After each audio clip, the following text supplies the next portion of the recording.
Let us solve a theorem which states that measures of the vertically opposite angles are equal. This theorem is also known as vertically opposite angles theorem.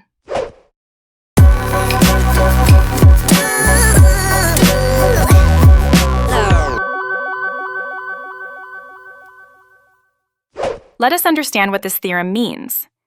If we have two straight lines, say, line AB and line CD, intersecting each other at point O, then the measures of the opposite angles formed at point O are equal. Means measure of angle 1 is equal to measure of angle 2, and measure of angle 3 is equal to measure of angle 4. Let us solve it quickly.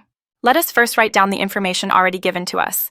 Line AB and line CD are straight lines intersecting at point O.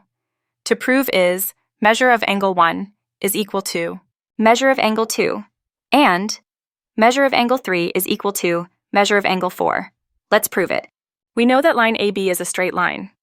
This implies measure of angle 2 plus measure of angle 3 is equal to 180 degrees. Why? Because these two angles form a linear pair on a straight line. Let us call this equation number 1. Also, it is given that line CD is a straight line.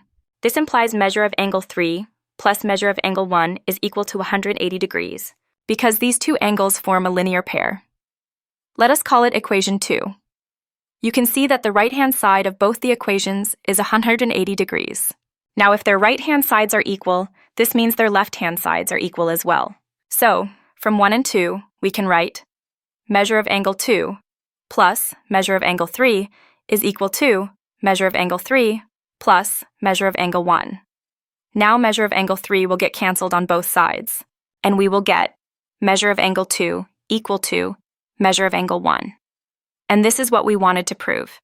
Similarly, we can say that measure of angle 3 is equal to measure of angle 4. So, this is how we prove this theorem. Now, if you really like this tutorial, then please share it with your friends and your classmates. Thanks for watching. Mathemafia.